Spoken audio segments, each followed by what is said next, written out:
There's lots of things going on, lots of concerns around the country and here, and there were addressing issues that occurred more than 2 weeks ago in many cases, or at least 10 days ago, and sometimes that leads to a lot of anger or anxiety and concern.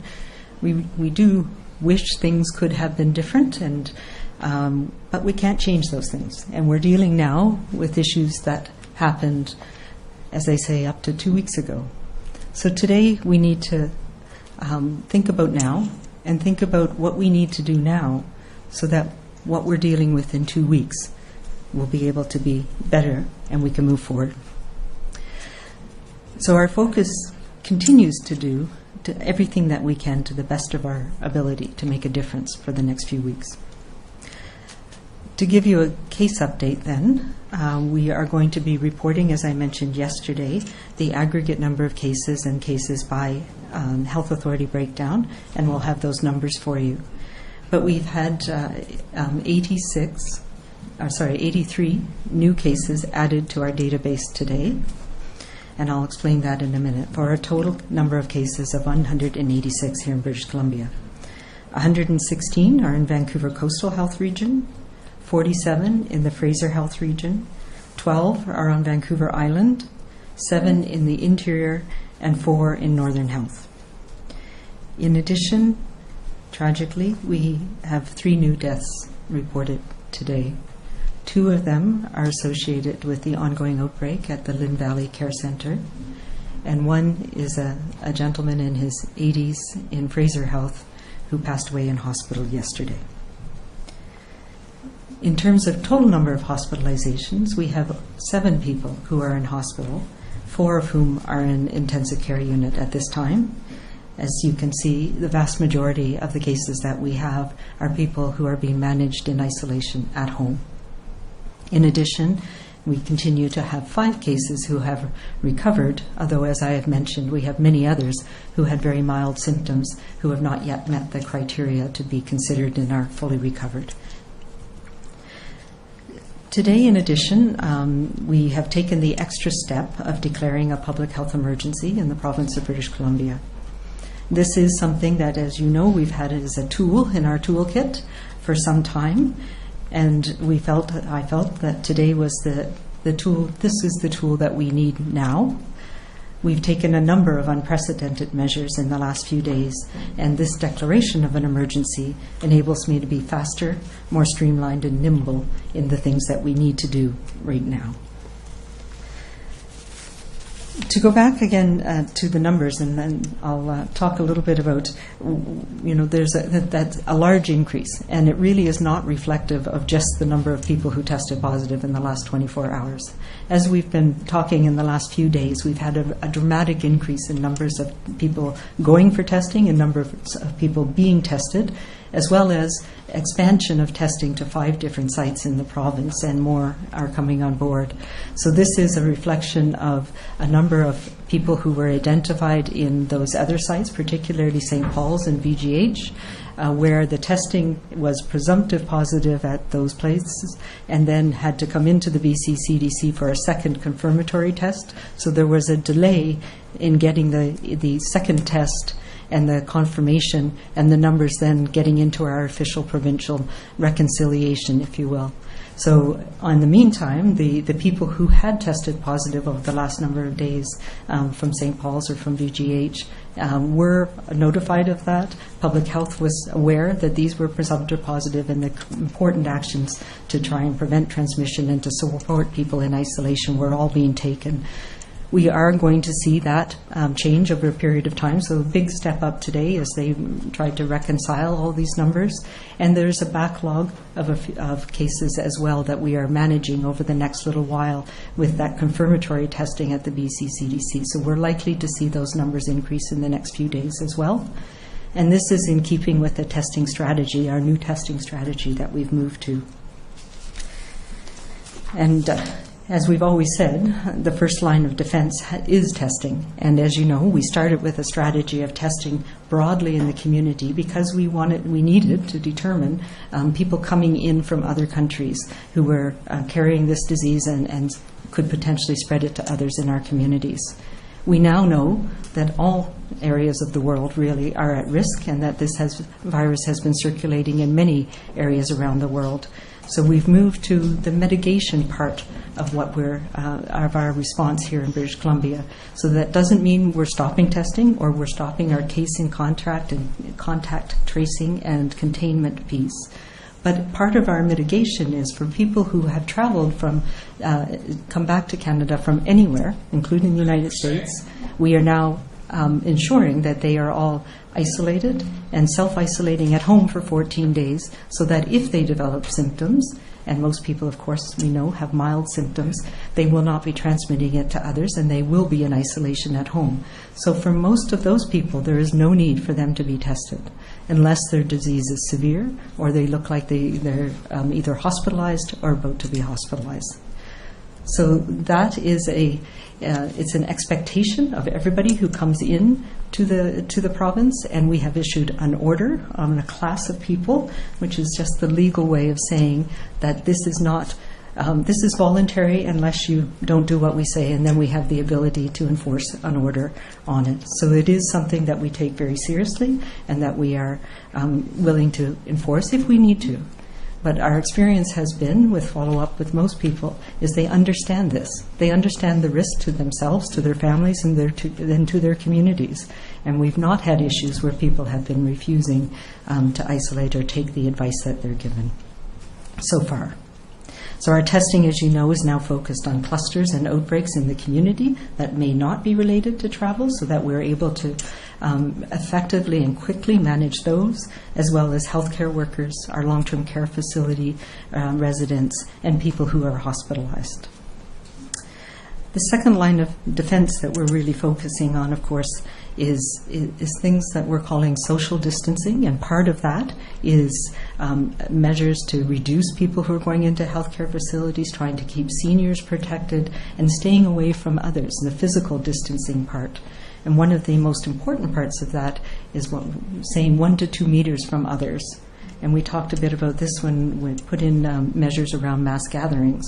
So when we talk about 1 to 2 meters, we've been talking about arm's length, so fingertip to fingertip. And that's a good measure for people to think about in terms of what we mean by physical distancing. And we've been trying to do that too, to make sure that we're not, that we're showing you what we're looking at. So when we talk about a public health emergency and the social distancing and physical distancing, there are many places in our community that aren't able to meet those criteria under the order around mass gatherings and others. So, for example, bars and clubs, in my opinion, are not able to meet our test for social distancing and therefore must close. Restaurants and cafes, in some cases, can meet this criteria for physical distancing, but those who cannot maintain the physical distancing will need to close or to move to takeout and delivery services. So we're recommending that, and I know there's many innovative people who have been doing those sorts of things in the last few days, and I've seen that here in Victoria and other parts of BC. Those businesses and services that are remaining open, particularly the important ones that we need, that provide the daily life, the things that we need in our lives, like grocery stores and pharmacies, etc. And the other services such as public utilities and transportation, and keep our communities safe and provide essential goods and services, need to incorporate these distancing measures for workers and for customers. These are the tools that we have to build our firewall so that we are stopping that transmission between people in our communities and in our families. So there's 5 things that people should be doing today, really. Hand hygiene, we've always talked about. Cleaning our hands regularly, covering our mouth when we cough, not touching our face and eyes, and staying home when you're sick and staying away from others. Also want to say that right now with our testing strategy, we also have a new self-assessment tool. So because many people are at home, they have mild symptoms, and there's been a lot of concern about whether they need to be tested for COVID-19, we don't think most people do. What we need you to do when you're sick is to stay home and stay away from others until you're feeling better. And we have this self-assessment tool now that's at the bccdc.ca website, and we had a soft launch last night, and we know that close to 500,000 people have looked at it already.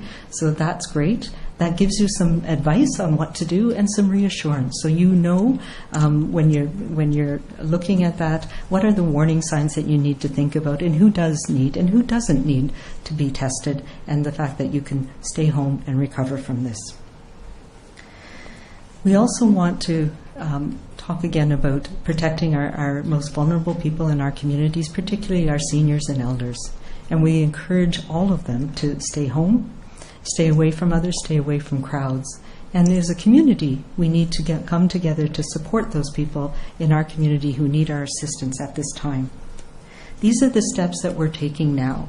This is not forever, as I say, but it is for now. And these are the things that I need everybody in British Columbia to be aware of and to do now, so that in 2 weeks from now, we are not facing another crisis, that we're facing the ability to weather this storm together. And I want to finish by really telling us, this is our time to be kind, to be calm, and to be safe.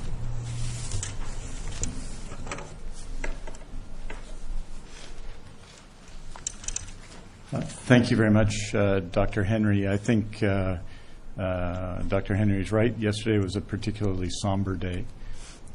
We know many, many people, and I know many, many people who've waited a long time, for example, to get elective surgery because they're in pain, because they need it. They need it to function. It's critical to their ongoing life and participation in the life of the community. So when we announce, as we did yesterday, that thousands of procedures would be canceled, we know that that has consequences for people, and it's not a step we take lightly. And we understand the disappointment they may feel, and while they may well understand our decision, we understand what that means to people. Today, we had 3 more deaths to announce. 1 in the Fraser Health Authority, 2 more at the Lynn Valley Care Home. That's 7 so far from COVID-19. And we, as long as everyone else, grieve with those families. And this is truly another somber day for the same set of reasons. We have now 183 cases in British Columbia. Dr. Henry has explained some of the context of that. 116 of them in Vancouver Coastal Health, 47 in Fraser Health, 12 in Vancouver Island Health, 4 in the Northern Health Authority, and 7 in Interior Health. Of those cases, almost all of them are resting at home in self-isolation and continue to do so. Only 7 cases in British Columbia are in acute care. What we've seen, and I think Dr. Henry was speaking to this, in the last number of days, really since we last announced on Friday the number of tests that had been completed in British Columbia, we've seen a dramatic increase in testing, a doubling and then some of the total amount of testing in British Columbia, which represents extraordinary work. And that testing involves not just the now 5 sites that are processing tests across the province, but also the participation of Life Labs and others now that will continue to allow us to use tests to fight COVID-19 across the province. I want to thank again all the people that are involved in this process, all the people who, of course, get the samples, get the swabs, and all of the people who are performing in that who are performing so well under such difficult and challenging circumstances. One of the things we want to do, and we continue to try and do in this process, is empower people, allow them to be at home and to take care of themselves and to seek help when they need it. We recognize, and I think we've seen both through the dramatic increase in the use of 811, and we had another very significant day yesterday, although because of other tools we've introduced, the number of calls to 811 were reduced slightly, and the significant number of calls that we answer, more than 3,000, every day that are answered and completed calls are a larger share of that now. 500,000 people already, 500,000 people have completed a self-assessment tool that we put up without fanfare and without even announcing, which indicates the extent of public interest. And so those are all significant things. We introduced, and Dr. Henry just announced that we are using the powers under the Public Health Act to create a public health emergency. This is the second time under the current Public Health Act that has occurred. The first, as you may know, in 2016, in response to the overdose crisis. And just to give you a sense of what it means in practical terms, it means that the provincial health officer can issue verbal orders. We just heard some, with immediate effect. The provincial health officer can authorize health officers to perform their duties anywhere in the province, beyond the health authorities, the regions they work in. So the provincial health officer can also compel any and all peace officers to enforce her verbal orders. In addition, it means that I, as health minister, can amend regulations without the consent of the cabinet, and the health minister can make changes to the Public Health Act without the consent of the legislature. We've seen today, as Dr. Henry has stated here, that clubs and entertainment and bars, which cannot maintain, in her view, social distancing, must close. That is an example of the use of her new authority. And I wanted to say, in addition, what Dr. Henry said about restaurants, namely that they have to maintain social distancing, and that will be defined in regulation so people fully understand it, that those changes are obviously significant societal changes for people, but they are what are needed right now. And I think being clear about what's needed empowers people to do what they can for one another.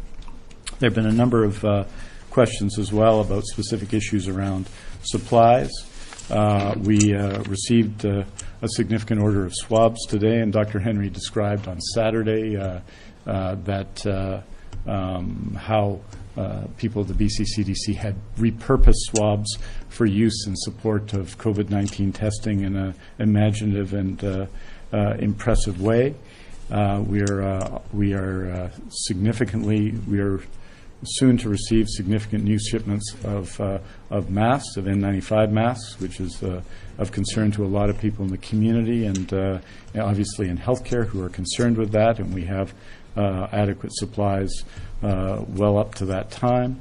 We've also established community testing sites, or assessment sites, I should say, in all the regional health authorities, which are helping us as we dramatically increase the amount of testing we do in British Columbia. And we've just introduced a self-assessment tool. So I wanted to say just on behalf of the government how appreciative we are of health workers on the front lines who are dealing with these issues and are helping people now, and how much we appreciate and need the public to be involved in every way. Yes, to wash our hands regularly, to wash them often, to throw away Kleenexes, to not go to work when we're sick, to not leave when we're sick, to self-isolate when we're sick. These are critical things. To not visit, in particular, our elders when we are sick. These are things that we do. These are our duties to our communities. I think our duties to the ones we love and the ones we don't know. And so we're asking everyone to continue in this effort. I believe, and we believe, that we can continue by taking the steps we've taken, dramatic steps in the last couple of days. We can help prepare ourselves for the weeks and potentially the months to come. And that's why we're taking these steps, and we are very appreciative of the consequences they can have for people and what they mean for people. People not being able to do what they want in the course of a day, what they're free to do, what they've always done. Now that's going to change for many of us, especially the many, many people who have to self-isolate. It means a huge change. And of course, the change for our whole society and what it means for how we interact together. But I think we and people of BC, and we've seen this in the response over the last number of days, can do this together, can come together and do what we need to do as individuals to ensure and to slow down the spread of COVID-19, to contain it to the maximum possible degree, and we can do it for each other. And I think everyone in the healthcare system is committed to making that happen. We're happy to take your questions. Okay, so we will start in the room. As a reminder, one question per person, please. And for those on the phone, press *1 to ask your question. We're going to start with Keith, Shannon, and Lisa. Dr. Henry, so this big one-day jump, is this reflective, I think you sort of touched on this, is this reflective because there's more tests being done, so you're capturing this rather than reflective of suddenly a giant, considerably expanded outbreak? And also, not a question, but a clarification, the order to bars, is that an order and does it apply to all bars, no exception? Yes, to the second, it is an order.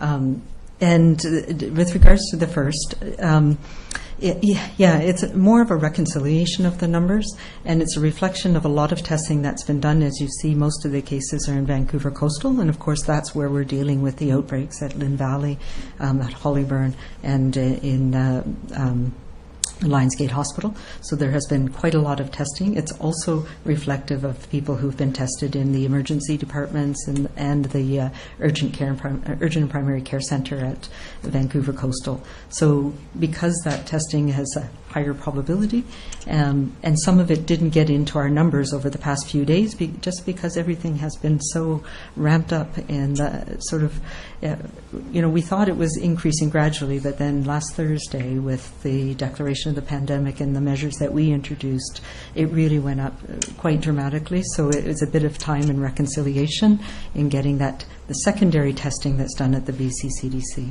So that was the challenge. So I do expect we will see increased numbers over the next few days as well. But as I mentioned, these were people who were identified, public health action was taken, the outbreak pieces were all put together. It just wasn't reflected in the public numbers. Sorry, Shannon.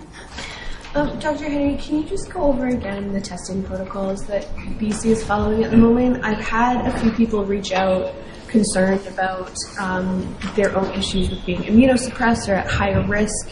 And a couple who said that they called 811, were told that they should be tested, and then showed up at a testing center and were told that the information they received wasn't accurate. Okay. Well, unfortunately, that can happen sometime, and I don't know any individual's situation. But we don't have widespread community spread of this virus yet, although that is something that, it's hard to know. But we do have some community cases, certainly. It's been a challenge in that if somebody doesn't have symptoms themselves, there's no need for them to be tested. And our strategy for testing has moved away because there were a lot of people who were presenting for testing who either didn't have symptoms and had traveled internationally and were well, but were being asked by employers and others to get tested. And of course, we know that if you don't have symptoms, that there's no reason to do a test. The test doesn't work, essentially. So we're also focusing the strategy on making sure that we can test those people where a case arises in a community or there's a transmission that we're seeing in a community, and we're investigating that cluster and that outbreak, and we can be very nimble in being able to do that. But the other really key things are making sure that we can test healthcare workers, we can test the people that need to be within an outbreak, like we have at Lynn Valley, people who are hospitalized or about to be hospitalized. So for people who have mild illness, who've traveled outside the country, we know that there's quite a lot of people who may have been exposed to this in many other places, and that's the large volume of people who were looking to be tested. They either had very mild symptoms that resolved within a day or two, or were asymptomatic. And so we're saying you don't need to be tested, and now go to the self-assessment tool, and it can help support you. What you need to do is stay home and stay away from others. So we don't know if all of those people have COVID-19. Some of them will have influenza. Some of them will have other viruses. But the important thing is that they're taking the actions they need so that we're not passing it on to others. Lisa. Mine's sort of twofold about daycares. With knowing that these risks of seniors, number one, I think people have a hard time deciphering what a senior is because people stay young. And so are people who are considered senior at daycares being told not to work there? I'm just wondering how people are being kept safe while the daycares stay open and what exactly a senior is. That's a good question, because my own parents were referred to as elderly, and they said, no, we're not elderly. We don't see ourselves as elderly at all, which I agree with. So who is a senior? We know demographically from the data that we have that people over the age of 80 are the ones who are most likely to have severe illness or to die from this disease. And that, from the Chinese data, from what we're seeing in Italy, bears true. But it also is much higher for people who have diabetes, who have chronic heart disease, chronic lung disease. So those are the things that we need to be careful of as well. So a senior, or a person most at risk, is defined by a combination of their underlying illnesses and their age. What we have seen here in BC is that, people in our long-term care home are very susceptible to this. But we have had a number of people in their 80s and 90s who are living in the community, some of whom have traveled to other countries, including one that you know about who was in intensive care, but has now recovered and is at home. So it's not across the board. We know the risk increases after age 60 and 65, so technically seniors are mostly seen as over age 65, but it varies by person. So daycares are something that, last week when we announced the measures that we announced, we knew we had time because the schools were going off on March break, and I directed the ministry and worked with the ministry to develop a strategy that not only protects the staff and the students and the community of schools, but also supports particularly those students who are most in need in the school community. And I think they've done that, and we have a good plan for going forward. We're working in the same way for daycares to make sure that we can keep the daycare safe, that it's safe for the staff and the families and the children, but also that we can make sure that we have that essential service available for essential workers as well. So there is a strategy being worked out by the Ministry of MCFD and others to make sure that we can have a strategy that best protects people across the community. And that'll be coming in the coming days. Vaughn, Fran, and Binder. You referred to a backlog of tests that are not proven out one way or another in the process. They're still being assessed. And you also, I think, referred to the fact that there are a number of people out there who are self-isolating. There's no need to test them, but there's a number. So I was wondering, could you give us the comparative statistics? You've had 183 positives out of how many tests? How many tests are in the backlog that we still don't know about? And then how many people are out there isolated and haven't been tested and probably aren't going to be tested? The short answer is I can't give you exact numbers for any of those things at the moment. So we do know that the number of people who have been tested in the last number of days in particular has been in the thousands a day. So we have a number of tests that are still in the backlog from that, but we also have tests that were done at the sites that were coming on board, and that's what's mostly reflected today. So the tests that were done at St. Paul's, for example, needed to have a second test done at VCCDC.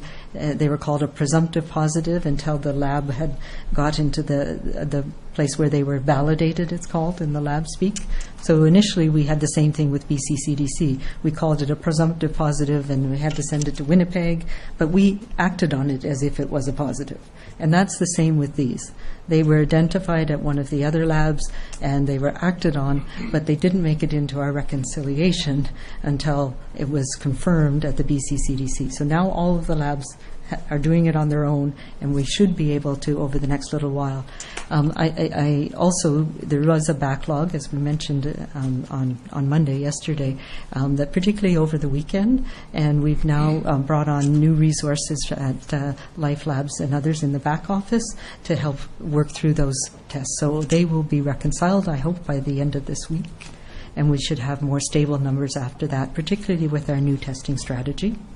In terms of the people who are out there self-isolating, it's in the hundreds, and I have no exact numbers. So these are anybody who has returned to British Columbia from outside Canada before, people who are out and came in after March 12th. So there's a large number of people. Most of them will not have COVID-19. Most of them are perfectly fine and they're healthy at home. But some of them will develop this over the course of the 14 days after their return. And if they have mild illness and they're at home, the purpose of us testing people with mild illness and the testing strategy we had early on was so that we could detect where people were coming from and be able to identify them when they come in and make sure they weren't passing it on to others. So right now, that's the key thing, is that anybody who's come from a cruise ship, who's come from the U.S., who's come from outside of British Columbia and outside of Canada, then they need to stay home for that 14 days, regardless. And if they develop mild symptoms, they can take the online assessment and will help them work through how they can safely stay at home. If they develop more severe symptoms, then they need to call 811 and we can make sure that they get managed and assessed safely and tested if needed. So from what you've said, the number of tests is in thousands. The number of people who are self-isolating without needing to be tested is in hundreds. The backlog is in the dozens. And it's probably in the hundreds right now, but it'll be reconciled over the next few days. Thank you. Fran. My question is for the rural areas, particularly the north. You referenced it a little bit yesterday. The numbers are obviously still low, but increasing. You talked about doubling of testing. Just wondered how those resources were applying to the north, and how do people access that when they're in a very remote area? So, and we do note that of the 4 cases in the north, at least 2 of them were actually tested and identified when they were staying in Vancouver Coastal and returned home. So yes, we've been actively trying to protect the north in many ways, because we do know that they have many small communities where this could be a serious issue in terms of getting into the community. So the testing is actually, it depends. There's some innovative ways of monitoring. So people who are at risk in different communities, if they develop symptoms, the management of individuals, it varies by community, to be honest. So it has been a challenge in terms of the testing gets done by a community clinician or a nurse, and then it does have to go down to the Lower Mainland or to Kelowna now too. So there's some workarounds that are happening to try and support testing in the north. In terms of them accessing the testing, though? Well, that can be done in the community by a healthcare provider. So that part hasn't been, it's more been getting the test into a lab that can do the test for it. Binder. Hi, just wanted to ask, with Ottawa set to reveal some plans, financial support plans for Canadians tomorrow, just wondering how big a difference you think that's going to make in terms of convincing people the need to stay home if they feel sick. If you expect more, you said that compliance is pretty good. And just wondering also what it feels like to have 2 public health emergencies going on at the time. Yeah, that is a challenge. And for those who were around a few weeks ago, we released the numbers of people who have died from the overdose crises. And that is an ongoing crisis. It's not stopping because we have another one that we deal with. And, that's our challenge. It's not either or. We have to deal with both. And there are measures that are happening, particularly in some of the more affected communities in Vancouver, for example. There's a concerted effort to try and support the people in the downtown east side and other areas through both of these crises. In terms of the financial assistance, I think across the board that's a challenge for people. We're shutting down lots of things, and people are worried. They're worried about how they're going to pay their bills, and so I think it's incredibly important to have that. We've been supporting people as well who have been isolated or quarantined for some time, and public health has been directly involved with many of those cases. I think it's very heartening that that's coming. It can't come fast enough. But I also think there's a realization that we're all in this together, and people do know that it is their close family and friends, the people that they're closest to, who are most at risk. So they're They're willing to take the activities, the actions that we've asked them to take. And we've also seen some really great things in our communities to support people. And we talked about the Chinese community in the beginning, the Iranian community, the Persian community. But now we're seeing people support seniors so they don't have to go out to a crowded area, supporting people who are in isolation because of this. And I think we need more of that. We need to support each other through this because it's going to be weeks to come. And just on this to say it's very important, obviously. I don't think it's the critical question right now. We're talking now about something that's going to be going on for weeks and months to come. So I think the issue around that is how do we deal with that term of things? So I think the cooperation has been extremely strong from people at this point. The financial pressure will come later, and it won't be pressure of having to leave. It'll be a pressure of needing support for the basics. And so we understand that's happening. Both, I think Minister James talked about that today, and the Premier talked about that earlier today here in British Columbia. And obviously there's a significant role for the federal government that's going to be needed to help everybody get through this, because there's COVID-19 and all the things we need to do. And I think people are up for that. I think they're going to be inspired by what Dr. Henry has asked them to do and what others have asked them to do and what the community is asking them to do. But where we need help is all those other things that continue on in life, bills and the need to live and to live in a home and all these other things that are going to put pressure on people over the next few months. And this is going to be this is an unprecedented crisis.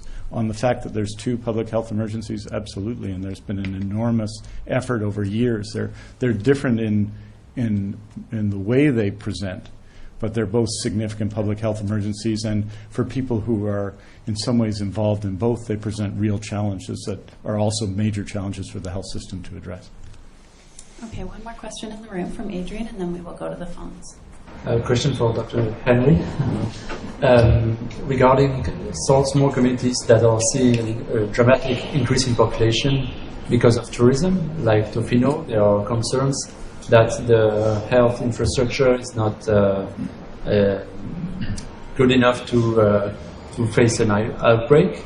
And so there are calls, for example, to shut down hotel resorts in Tofino. Is it something you are considering to deter tourists from coming to these kinds of communities?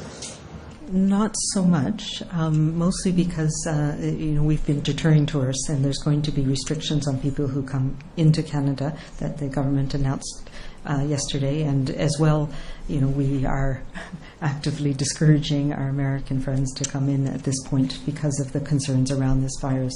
This is a time where we all need to work within our own communities. And I know Tofino has been isolated a few times this year because of the road construction, so challenges that they're facing there. We are not looking at this moment, although I do look at many of the resorts have closed. What is important is that they're able to maintain the physical and social distancing measures that we have required of businesses to continue to operate. And regarding the resources available for communities that see tourists who are already coming and are not prevented from coming? That's an issue that is going to slowly fade away over the coming weeks. And it's a challenge. Anybody who's come since the 12th, who's been outside the country, needs to be in isolation, and that may be in a hotel. And that presents its own challenges, I agree. I have not heard that that's an issue in any place yet, but it's something that we would be willing to support for sure. Okay, we're going to go to the phones, and just a reminder, please, one question per person. We're going to start with Jane Side from the North Shore News. Go ahead. Hello, Dr. Henry. I'm hoping that you can tell me a little bit more about the preparations that are underway at Lionsgate Hospital in terms of the special COVID critical care unit that you're setting up there. I'm sort of wondering if that's the first one or if you're setting it up at other places. And also I'm curious to know what the situation is in terms of patients who are at Lionsgate Hospital with COVID cases that are being treated right now. Yeah, so I don't have all the details of that at hand today, but I can certainly get those for you. I know that there's measures that are being taken in a number of different hospitals in the acute care sector, and the ICU teams are working together to ensure that we have backup. And there's a strategy that looks at which are the key facilities that provide our tertiary level trauma care, for example, and how do we ensure we protect them so that they are able to provide care to people who have other urgent traumatic injuries or other needs. So it is part of a strategy. It is likely, depending on how this evolves, that we will have ICUs in other places as well. And so there are physical and administrative ways of separating off those units so that they only look after people who have COVID-19, and that other people in the facility, whether patients or staff, are protected. And there's mechanisms that we do, making sure people who work at one unit don't work on any other unit, making sure that they that there's physical barriers in place. And I know they're working that through right now. And we do know that people with COVID-19 have been treated in several hospitals around the province, and it can be done safely and effectively, and that's what we'll be managing at Lionsgate. Okay, Gary Mason, Globe and Mail. Hello, Dr. Henry. You referenced the announcement by the Prime Minister yesterday to close the border to international visitors, but exempting U.S. citizens. I'm wondering, obviously, the Minister, Minister Dix, made his views known on this, that he wasn't in favor of it. I'm wondering if you could speak to it. Would you like to see the federal government revisit that decision and close the border to U.S. citizens? And if so, tell me why. Yeah, so I don't think either of us think that we should be closing the border to U.S. citizens blanket.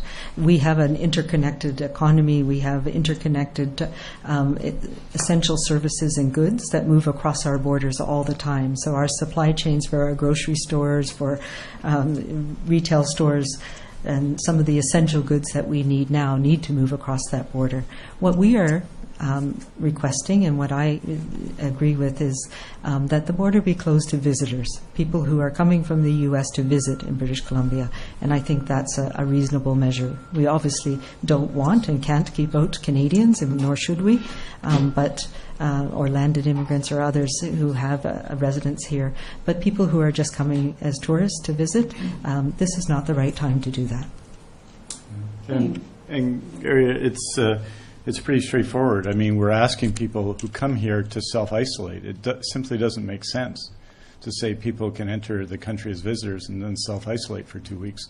They shouldn't come as visitors. And this seems pretty straightforward. There are exemptions to other, if you look at the changes that have been made in travel from everywhere else in the world, essentially, there are exceptions to that, and we can do that in this case. But visitors shouldn't be coming here from the United States, from Washington State, especially given what's going on in Washington State right now, and in King County in particular. This is just not a good idea. By the way, Canadians shouldn't go to the United States as visitors, and Americans shouldn't come here as visitors.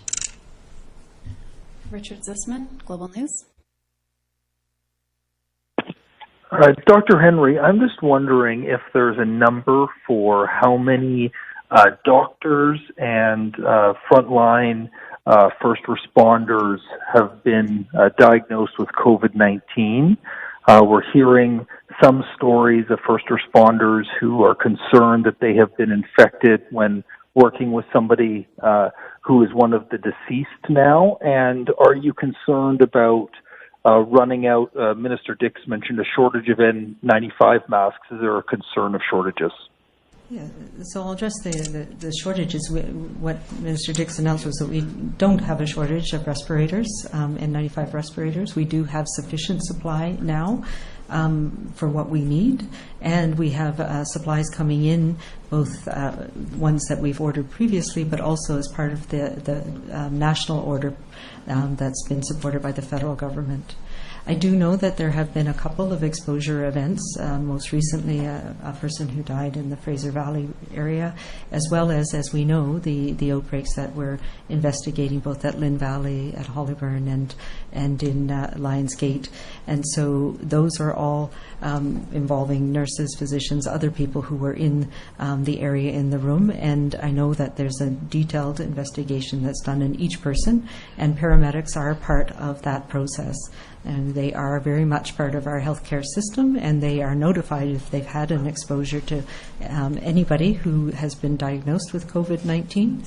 And I will also say that, the standard of care, as we call it, for pre-hospital care is that paramedics always should be wearing personal protective equipment that includes gloves and gowns and masks and eye protection whenever they are around people, picking up people who have respiratory illness or other illnesses. And we know that their job is very challenging in the community, and that it can be a very volatile or changing situation when they go into people's homes when people are sick. So the standard of care in pre-hospital is wearing an N95 respirator all the time. So that is something that does help protect them, even if they're transporting people with COVID-19 or other respiratory illnesses. Okay, Matt Preprost, Alaska Highway News, go ahead. Hi, Doctor. We're up here in Fort St. John, and as you know, the Site C project is right on our doorstep.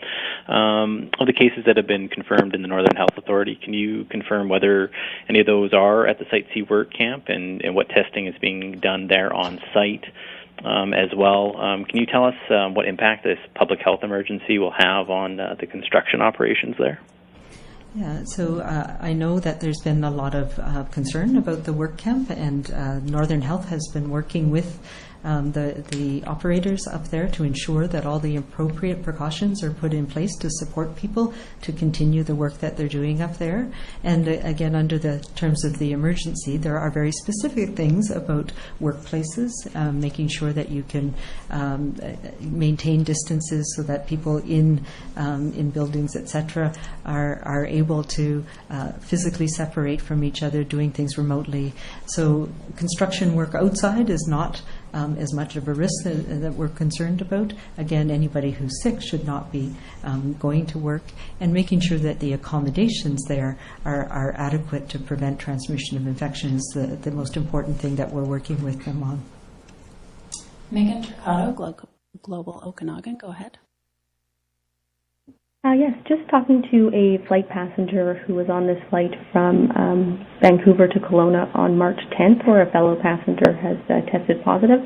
And she says she has not heard directly from either the airline or a public health official, and that she found out secondhand about this concern. And so just looking for some more information about what your protocol is for notifying air passengers when there has been a positive COVID test on their flight, and this passenger is concerned that she hasn't heard from public health. Yeah, so a couple of things, and we've walked through this before. It has changed a little bit. So we were notifying individuals who were in the seats around somebody who tested positive if they were symptomatic on the flight. And this flight was notified, WestJet put it out publicly that this was a flight where somebody had been identified. But public health was following up with the individuals who were at risk, for those who were within a period of rows around those people. So we were doing that for all international flights as well. It's a very challenging and cumbersome process. It's not easy. You actually don't show up as a name and a contact information on most flight manifests. So it's a matter of linking with things like passport information and other things. So it was a challenging process. We are no longer doing that for international flights. We're no longer doing it because we know that we are now, everybody who's come in an international flight has to be in self-isolation for 14 days. So finding them before they're out and about in the community is no longer an imperative. We will be posting those flights and posting things like cruise ship exposures as well on the BC CDC website and on the Health Canada, the Public Health Agency of Canada website. So some of those are up there. I believe this one was posted as well. The focus now is on the flights that are coming in internationally, starting, as I understand this evening, will be diverted to certain airports. So east and west flights from Europe or from Asia will be coming into just YVR, Calgary, Toronto, and Montreal, and there will be additional screening measures of everybody coming in there as well. So hopefully we will not have this again where people are symptomatic on a domestic flight.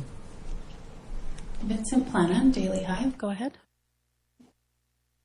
Hi there, Doctor. While there are many companies that aren't able to work remotely, what are you doing to encourage employers that are able to allow their employees to work from home? It's being suggested, but there are many that aren't following through as quickly as needed. So we do, this is part of it being an emergency and being able to put in some restrictions. So there are guidance that we have for businesses that if they are able to maintain those physical distances, and that may mean that people work at home on certain days, that they come in for certain spots, but not everybody's there at the same time. There are many different strategies people can use to try and reduce the number of people that are in that airspace and in that area, so that we reduce the possibility of somebody coming in sick and spreading it to others within that environment. And in my opinion, it's in most businesses' best interest to make sure that they have those in place, because the impact if somebody does come into your workplace and spread it to others could be so dramatic. Not only that somebody might have severe illness and end up in hospital, but also that people will have to be isolated, sent home and quarantined, and your entire business could be shut down, and they may pass it on to others, families and friends. So these are really important measures that everybody needs to take seriously right now, so that we can break these chains of transmission. We can stop transmission in our community in a broad way, even if the risk is low right now, but it is changing. I shouldn't say the risk is low. The risk is changing, and we need to take these measures broadly across our community to try and make sure we don't transmit anything to others. We have time for one more question on the phone. Gail Johnson, Yahoo News. Thank you. Dr. Henry, we're hearing stories that suggest that it may be dangerous to take ibuprofen when you have the coronavirus. Is this something you can comment on, or is there any medications people should or should not be taking if they're at home recovering? Yeah, I heard that. I haven't seen any good data to support it yet, but there was some a little bit on that, and we do have a clinical care group who are looking at these things. It would not, we have seen that with other febrile illnesses. Sometimes things like aspirin can cause a flare-up in people's immune systems, so it's biologically plausible, we would say, but I don't know the details of it yet. For treating fevers, ibuprofen is something that we use commonly, or plain Tylenol acetaminophen would be an alternative. All right, that's all the time we have for today. Thank you, everyone. Thank you.